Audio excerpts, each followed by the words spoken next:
Сайн байцгаана уу хүмүүстээ. Англи хэлний хичээлийн зөвлөмж хичээл эхэлж байна. За өнөөдрийн хичээлийн агуулга нь бол infinitive and gerund. За мөн boosting your vocabulary буюу үгийн сангаа нэмэгдүүлэх аргууд. За мөн reading technique болон paraphrasing хэрхэн reading дасгал ажиллаж байхдаа хийх вэ гэдэг талаар ярилцсанаа. За хамгийн түрүүний сэдэв бол infinitive болон gerund гэсэн сэдэв байсан. Тэгэхээр infinitive болон gerund сэдвийн талаар сурагчдтай хамгийн түрүүнд эхлээд ойлголт өгье. Infinitive гэдэг нь бол тухайн үйл үгийн бол анхдагч хэлбэр буюу хувираагүй байгаа хэлбэрийг хэлж байгаа. Тэгэхээр өөрөөр хэлбэл to read, to watch гэх мэтээр бичигдэнэ гэсэн. За bare infinitive бол нөгөө дэн дээр байгаа to байхгүй болоод read, watch гэж бичигдэж байгааг бол bare infinitive. Өөрөөр хэлбэл infinitive-ийн хоёр төрөл байдаг байх нь. Gerund-ийн тухайд яаж үүсдэг вэ гэхлээр үйл үгийн ард ing залгаж үүснэ. За swim, swimming гэх мэтээр үүснэ гэсэн. За gerund-ийг хэрэглэх 3 тохиолдол байдаг. Тодорхой хэдэн үйл үгийн дараа бид нэр үйл үг бичиж өгвөл gerund болгож бичиж өгнө. За мөн тухайн үйл үгийг бид нэр үгийн үүргээр хэрэглэх тохиолдолд gerund болгож хэрэглэж байгаа. Жишээлбэл swimming is good for your health. За дараа нь after preposition буюу угтар үг гэж англи хэлэнд байдаг тийм ээ. Тэгэхээр угтар үгийн ард үйл үг бичиж өгж байгаа тохиолдолд тухайн үйл үгийг gerund болгож нэршүүлж хэрэглэнэ гэсэн үг юм. За жишээ өгүүлбэрийг бүгдээрээ харцгаая. He decided to study abroad гэсэн энэ өгүүлбэрт бол хэдэн үйл үг байгаа гэхлээр бүгдээрээ тодорхойлъё. Decide буюу шийдэх гэсэн нэгдүгээр үйл үг, study буюу сурах гэсэн хоёр дахь үйл үг.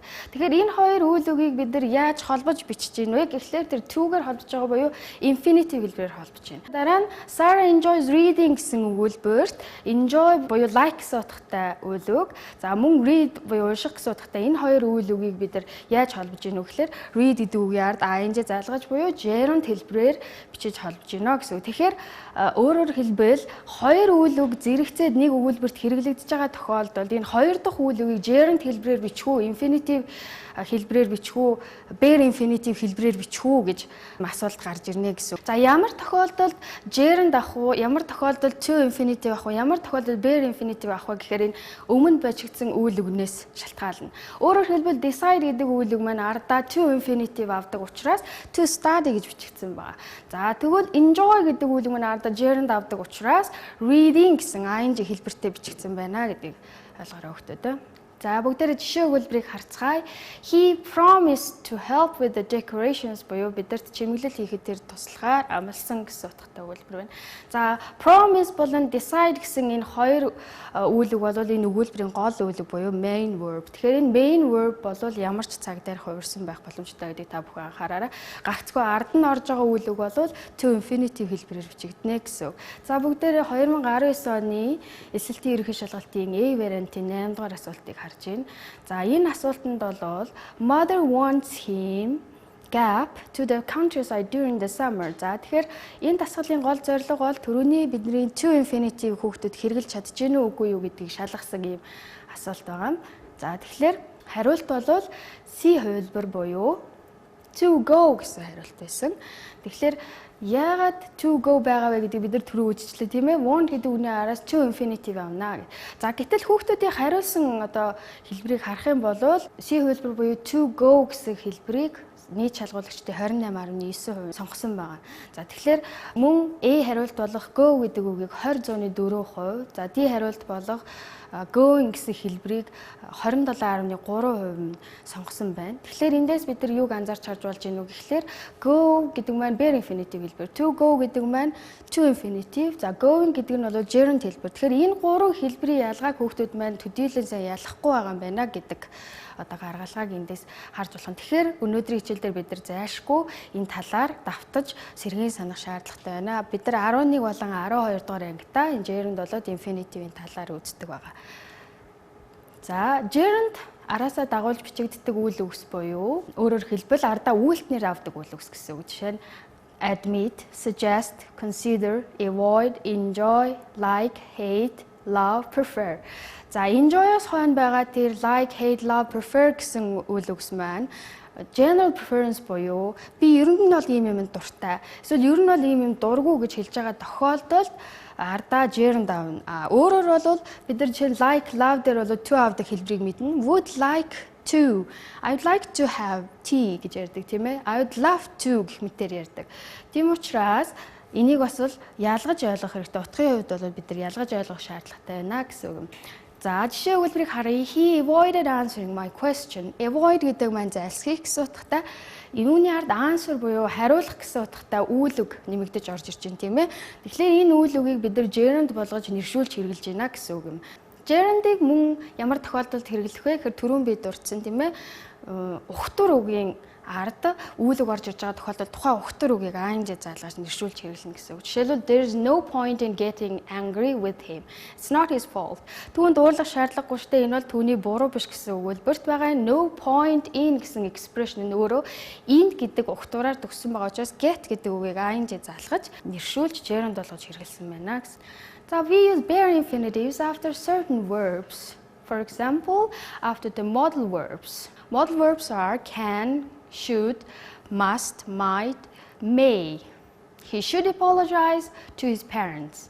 За should apologize гэсэн хэлбэрийг харахаар ямар нэгэн хувирал тэр үйл үгэн дээр байхгүй байна. ing заалгагдсан эсвэл өмнө нь to авсан хэлбэр apologize гэдэг үгэн дээр байхгүй байна тийм ээ. Тэгэхээр modal verb буюу баймжуул үгийн араас бид нар үйл үгийг хувирахгүй хэрэглэх нэ.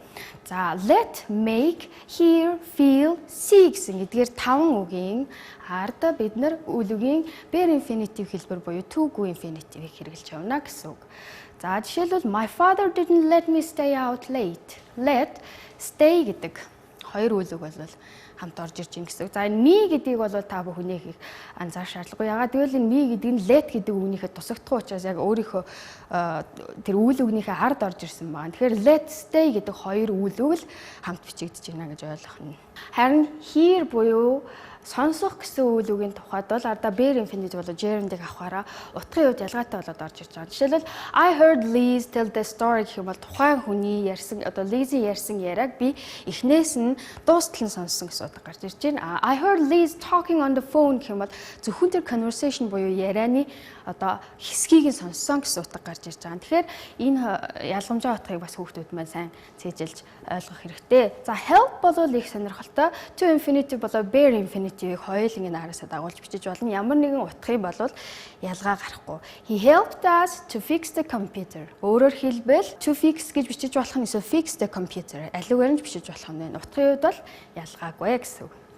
За бид сая to infinitive болоо gerund, bare infinitive-ийг авдаг үгсүүдийг салангатаар нь үтсэн.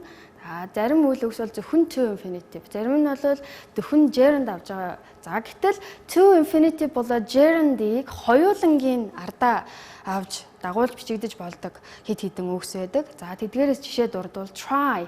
Try гэдэг үг бол бид нар хичээх гэсэн утгаар мэдэн тийм ээ. Тэгэхээр try гэдэг үйл үгийн ард to infinitive орж ирсэн тохиолдолд өөрийнхөө үндсэн утгаараа we tried to fix the roof. Өөрөөр хэлбэл try to infinitive байгаа тохиолдолд try гэдэг үгийн маань үндсэн утгын дээр хадгалагдана. Бид нэр дээрээ засахаар хичээсэн гэсэн утгаар гарч байгаа. Try ing form байгаа тохиолдолд бид нэр ямар нэгэн зүйлийг туршиж хийж үзэх гэсэн утгаар. If you can't go to sleep, try drinking some milk. За тэрийг унтаж чадахгүй байгаа бол сүү уугаад үзээч. Тэгэхээр хоёр try-ийн хооронд бол утгын ялгаа гарч ирж байгаа хүүхдүүд маань анзаарж байгаа бах. За дараагийнх нь stop гэдэг үйл үг байна. За stop үйл үг маань to infinitive аваад ирэхлээр purpose буюу зорилго заана. Өөрөөр хэлбэл ямар нэгэн зүйлийг хийхээр төр зогсох гэсэн утга. He stopped to fill the tank with petrol then continued driving. Өөрөөр хэлбэл шатгуун авахын тулд зогссон гэсэн үг. Дараа нь stop ing form байх юм бол ямар нэгэн өмнө хийж исэн үйлдэлээ одоо хийхээ болох буюу тухайн зүйлийгээ хийхээ болж зогсоохыг хэлж байна. If I have stopped buying the newspaper because now I read the news online. Би сонин худалдаж авч уншихаа болсон. Ягаад гэвэл одоо мэдээллүүдийг би онлайнаар уншдаг болцсон гэсэн утгаар энэ дээр хэрэглэгдсэн байна тийм ээ. За үүн дээр нэмээд regret, forget, remember гэх мэт үгс бас ing form авдаг, to infinitive жартаа авдаг. Тэгэхээр тэдгээр үгсийн талаар багштайгаа хамтран судлаарай хүүхдүүдээ. За энэхүү бол хэлцүү хэсэг маань дуусж байна. За одоо бол шалгуулагчдын одоо бас нэлээд таарууд үнэтэй үнэлэгддэг үгийн сангийн одоо дасгал даалгаврыг хэрхэн хийх вэ тийм ээ, үгийн сангийн нөөцийг хэрхэн сайжруулах вэ гэдэг талаар ярья. За үгийн сангийн нөөцийг сайжруулах шаардлагатай гэдэг түрүүний хичээл дээр багш маань өдөрт 40-50 үг одоо цээжлэх шаардлагатай гэж хэлсэн. Тэгэхээр яаж үгийг цээжлэх юм бэ? Зөвхөн монгол хэл рүү орчуулад тийм ээ, монгол орчуулгатай зэрэгцүүлээд дүүцүүлээд цээжлэх юм уу? Эсвэл ямар аргаар цээжлж болох юм бэ гэдэг үгийн талаар одоо бүгдээрээ ярья. За хамгийн ихний арга бол үгийг синоним буюу антоним утгаар нь судалж ингэж цээжлэх. Жишээлбэл success гэдэг үгийг бид нар мэднэ тийм ээ, амжилт гэсэн үг. За тэгвэл үүний синоним буюу ойролцоо утга нь victory, prosperity, achievement, fame гэсэн. Бид нар success гэдэг үгийг өдөр тутмынхаа ярианда их хэрэглээд байдаг бодож эдгээр үгийг одоо синоним гэдгийг мэдээд яг success гэдэг үгтэй ойролцоо ингэж хэрэглэж чаддаг үлээ үгүй юу? Бид нар success гэдгийг л үргэлж хэрэглээд байдаг тийм ээ. Тэгэхээр дараа нь бол антонимын одоо судалж үзэх хэрэгтэй. Тухайн үгний чинь одоо эсрэг утга нь юу юм? Failure, defeat, loss гэсэн эсрэг утга бол success гэдэг үгэнд байдаг бахнэ. За тэгэхээр ингэж цээжлэх маань ямар одоо ашигтай вэ гэхээр зөвхөн үгийн санг сайжруулаад зогсохгүй reading дасгалыг хийхэд маш их хэрэг болдог. Өөрөөр хэлбэл reading дасгалыг хийж явах явцад бол бид нар үгийн синоним утгуудтай маш их ажиллах шаардлага гардаг учраас энэ маягаар үгнүүдийг одоо цээжилж судлах хэрэгтэй. За дараагийн арга бол үгийн одоо suffix буюу бид нар залгуур гэж ярьдаг тийм ээ. Залгуур ашиглаад тухайн үгийн part of speech буюу үгсийн аймгийг өөрчилж ингэж цээжлэх боломжтой. Бид нар beauty гэдэг үгийг мэднэ. Noun буюу жинхэнэ нэрийн утгаараа бол гоо үзэсгэлэг гэсэн утгатай тийм ээ. Тэгэхээр энэ үгэн дээр ямар залгуур suffix залгах юм бол энэ үг одоо adjective юм уу adverb болох вэ? Зөвхөн үйлэг нэр үг цээжлэхээс илүү adjective буюу тэмдэг нэр тийм ээ. Эсвэл үүлийн тодотгол бас adverb гэсэн эдгээр үгсийг бас цээжэлж тийм ээ өөрийнхөө үгийн баялаг нэмэгдүүлэх боломжтой. За жишээд beauty, beautiful гэхвэл full гэдэг залгаар adjective үүсэж байна.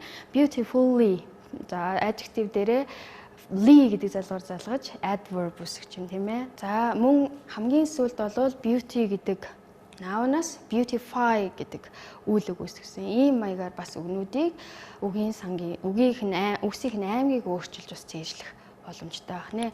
За үүний яг эсрэг бол англи хэлэнд prefix буюу ухтур гэж байдаг. Монгол хэлэнд бол ухтур байхгүй. Тэгэхээр ухтураар бид нар үгсийн аймгийг нь өөрчлөхгүйгээр тухайн үгийн утгыг нь өөрчилж явдаг байна. За жишээлбэл legal, illegal, responsible, irresponsible, definite, indefinite, normal, abnormal, polite, impolite, fair, unfair гэсэн.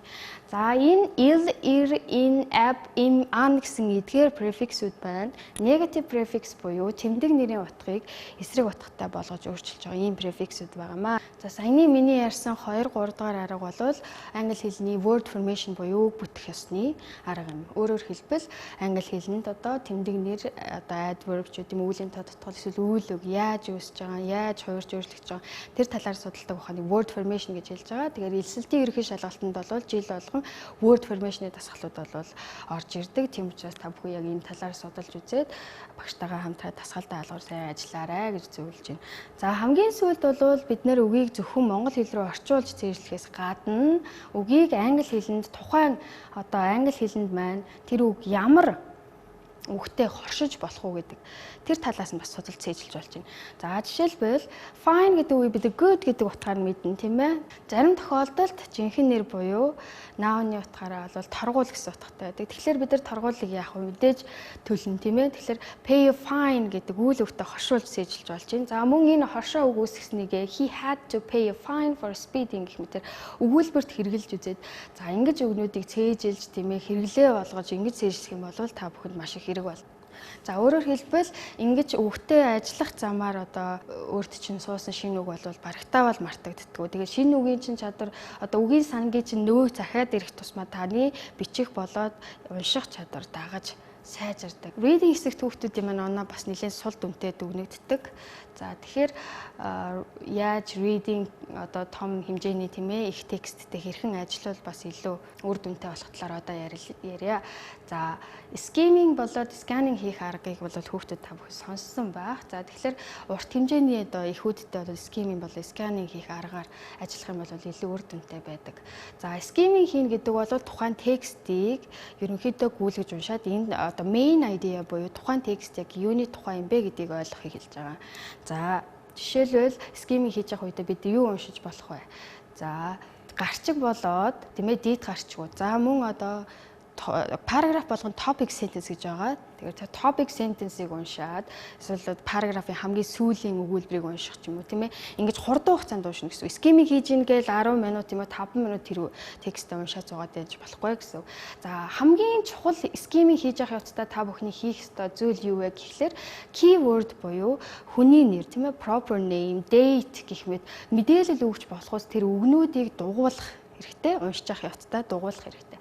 За үүний дараа мөн болдоор бичсэн тодруулсан үгнүүд байдаг тийм ээ. Эдрийг дугуулад авчих хэрэгтэй. Энэ нь яагаад хэрэг болдгийг дараагийн слайдаар багш нь ярьж болно. За scanning гэдэг бол skimming-ийн эсрэгээр зөвхөн асуултын дагуу тухайн асуулт ямар мэдээлэл одоо шаардж чинь тэр асуултын дагуу хөөж уншихыг бол scanning гэж нэрлэж байгаамаа. 2019 оны эсэлтийн ерөнхий шалгалтын reading хэсэгт орж ирсэн эхийн хэсгээс бол параграфаар нь салгаад авсан байгааг харж байна хүүхдүүдээ. За тэгэхээр тухайн их маань бол 5 параграфтай нэлээд ийм том хэмжээний их байсан. Би бол та бүхэн жишээ үзүүлэхэд бол нэг параграфын сонгож авсан байгаа. Тэгэхээр яасан бэ гэхээр түрүүний миний хэлсэн ч тэр Carl Ackley гэдэг хүний нэрийг 1960, 1981 гэдэг энэ он мэдээлэл өгж болох энэ keyword-уудыг дугуулсан байгаа тийм ээ сурагч. За сурагч дугуулсан байна гэж бүгдээрээ ойлгоё. За тэгвэл асуулт ямар тавилаар орж ирдэг бүгдээрээ харъя.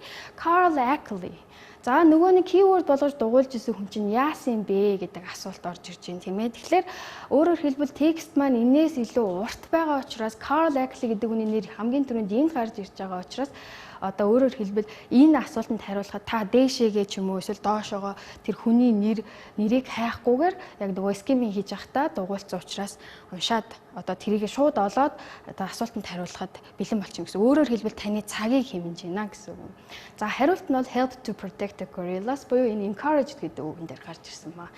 За дараагийн асуултыг харъя. 1960 болон 81 оны хооронд юу болсон бэ гэдэг асуулт байгаа. Тэгэхээр 60-81 он гэдгээ дугуулсан байгаа хүүхд бол шууд энэ дугуулсан дээрээ очиод за энэ хавьд миний мэдээллийн хариулт одоо асуултын хариулт байгаа юм байна. Эндээс би хайх хэрэгтэй юм байна гэдгийг мэдээд авчиж байна. Хариулт энэ дээр many gorillas were killed. Өөрөөр хэлбэл энэ capture, kill гэдэг хоёрыг paraphrasing хийж оруулж ирсэн байна гэсэн үг юм. За тэр жишээнүүдтэй одоо танилцъя. За энэ бол B variant-д орж ирсэн volcanic eruption гэсэн текстийн өгүүлбэрүүдийг ялгаад авсан. Текстэн дээр бол then at 8:32 the top of the mountain was blown off by an explosion that was heard 200 miles away гэсэн ийм өгүүлбэр байгаа.